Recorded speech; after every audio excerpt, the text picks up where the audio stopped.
I feel like the code to taking being a parent serious is by taking almost nothing serious. What I mean by that is the first year, I would fixate on things like, he's not eating today. How do I fix this? He didn't sleep last night. Like, something's wrong with him. And I would try to fix everything and be like, we need to do this routine and we need to do this because that's the right way to do it. But then I realized the more I would fixate and try to correct things, the more they would actually stick. I should have just embraced it, let it come and let it go. There was nothing I had to do to correct or fix anything. The only thing that you need to take seriously is their safety and their health.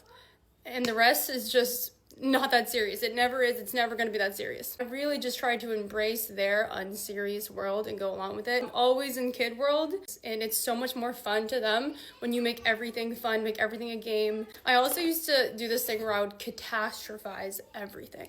Like, if I went out in public and he spit up and he was crying, I would just be like, I can never go out in public again. And like, that's what led me to try to fix these things. Or if he didn't sleep good one night, I would be like, I'm never sleeping again. And that's what would make me fixate on it. And it's not true. Don't believe your own mind. Whatever problems you're having are only going to be problems for a season. So if you can make it through the season, you'll be okay. Another thing I wish I knew is the best way for kids to learn is just by observing. There's nothing you have to do to teach your kid how to talk. There's nothing you need to do to teach your kids how to be nice. You just have to talk to them and be nice in front of them. People ask me all the time, like, how do you get them to be so polite and calm? Or how do you get them to talk so much? It's literally just modeling the behavior I want them to see. And the best part about all of this is it in return makes you a better person, because even when I don't necessarily want to be polite or whatever, I have to be in front of them. And because I've been doing it for so long, I've just eventually became a better person. And the baby and toddler phase is all about interaction. That's all it is. Jay and Rose have talked so early, so clear.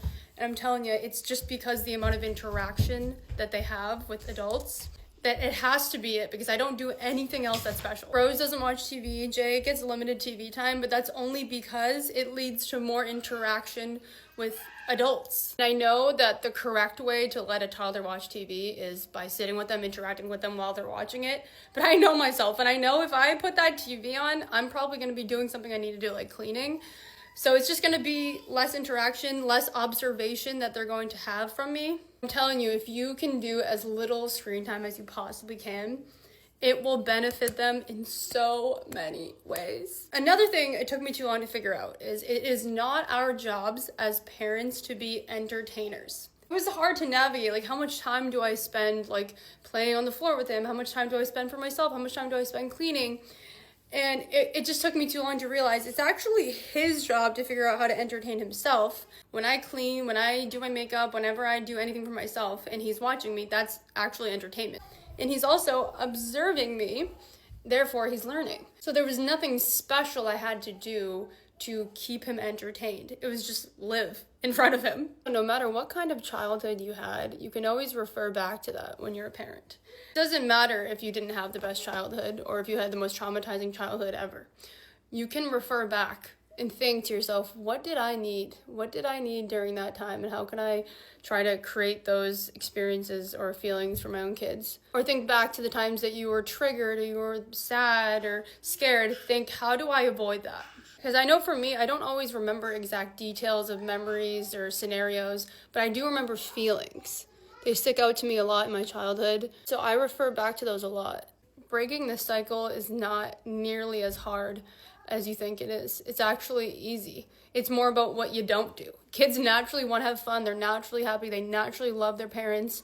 All you have to do is give them a happy, safe place and love them. The world makes it seem very, very complicated, but I promise you, it's not. So I know everyone's terrified of traumatizing their own kids, but trauma does not happen easily. Just because you have an off day and you lose your mind at your kids doesn't mean they're going to be traumatized for life.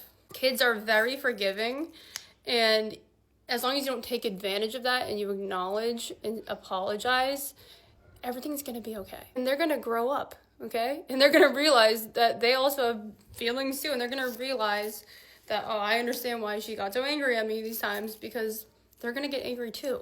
You know, you think back to when you were a kid, you probably didn't realize some of the crazy things that were happening around you. You were just happy to be in pizza and soda, and you know, your parents could be in the next room having the worst fight of their life, but you didn't know. It went right over your head. Our memories as children are always coming from a child's perspective. And remembering them as adults sometimes can be not accurate, because now we're adults, but we're remembering what happened when we were a kid coming from a kid's perspective. The best part is you actually have a few years to practice, because they don't actually start making memories until like 3. I mean, you're never alone. There are millions of other moms out there just like you. I'm one of them. We're all in this together.